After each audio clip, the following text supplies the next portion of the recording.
Well, watching your child, your teen, start to date can be scary. Now, luckily, though, there are some strategies to actually help navigate this interesting time. Local professional matchmaker Natalie joining us this morning to talk a little bit more about it. First, Natalie, I want to say thanks for coming on.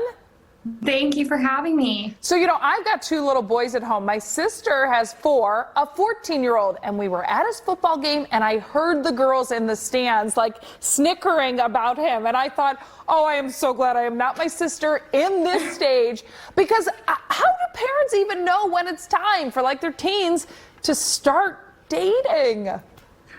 I know it's definitely not a one-size-fits-all answer, like a certain age, but I think you can kind of pick up on your kid's readiness level based on kind of how they handle some more difficult situations in their life, the way that they're communicating. It really is a matter of emotional maturity. Well, yeah, and we're talking not only teens, but tweens. So there are some of these younger kids now that, are out there and they want to date. So let's talk about, for parents, I guess, once they decide, all right, it's time for them to date, what do they do then? Well, you definitely ideally want to have open communication and trust with your son or daughter. That's key. So number one, of course, them feeling comfortable and confident and being able to share that with you is important. You do want to be a part of it a little bit in the sense of when they are going out on a date. I always recommend for my clients that it's just lunch whose kids are kind of starting to date.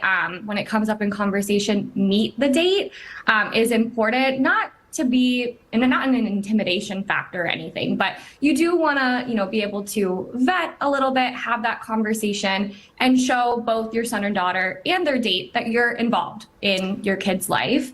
And kids are going to model your behavior. So how you interact in relationships and resolving conflict, they are going to pick up on that. No, they're always watching. We like to say we're always watching them, but no, they are also watching us. They sure are. In terms of parents navigating some of these trickier parts of dating, we'll say, because when I was dating, it was you actually had to call the house phone, but now there's texting, there's social media. I mean, what do you share? What don't you share?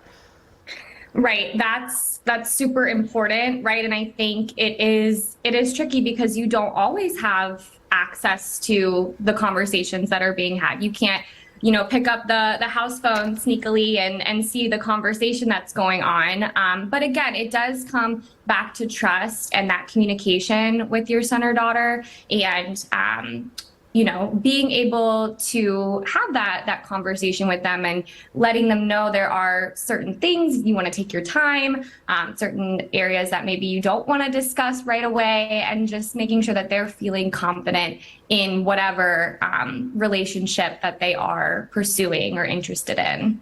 Absolutely. You've given us great advice. I even just got a message from my cousin. She's got a 14-year-old, and she was like, this is me. So I want to say, Natalie, thank you so much for joining us, and thanks for all the good tips. I still got a few years left, but I'm going to remember some of this stuff.